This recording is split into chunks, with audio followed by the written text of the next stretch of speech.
আমাদের জন্মছকের কিছু নির্দিষ্ট ঘরে যখন রাহু, কেতু এবং শনির প্রভাব পড়ে, তখন আমাদের জীবনের কিছু সময়কাল ধরে রাহু, কেতু এবং শনির কিছু দশা আমাদেরকে ভোগ করতে হয় এবং সেটিকেই বলা হয় মহাদশা বা অন্তর্দশা। এগুলো বিভিন্ন ভাগে ভাগ করা যায়।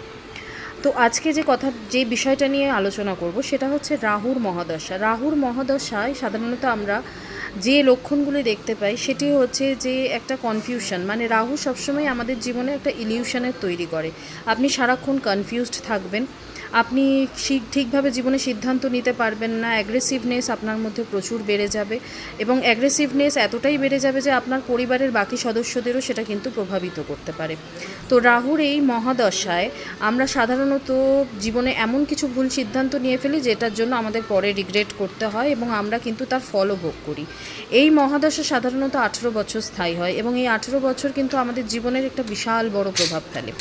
তো এর প্রভাব কমানোর জন্য কিছু নিয়ম আছে, যে নিয়মগুলি পালন করলে কিন্তু এর মহাদশা থেকে কিছুটা হলেও আপনি মানে উপকৃত হবেন।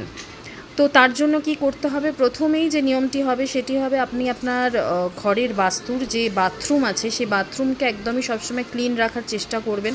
প্রতি শনিবার করে আপনি অবশ্যই বাথরুম পরিষ্কার করুন। আপনার আশপাশে যদি কোনো রকম আপনার নোংরা করার টেন্ডেন্সি থাকে তাহলে একদমই সেটা বর্জন করুন জীবন থেকে। একদমই নোংরা কোনো জিনিস আপনার আশপাশে আপনি থাকতে দেবেন না। পরিষ্কার পরিচ্ছন্ন থাকার অবশ্যই চেষ্টা করবেন।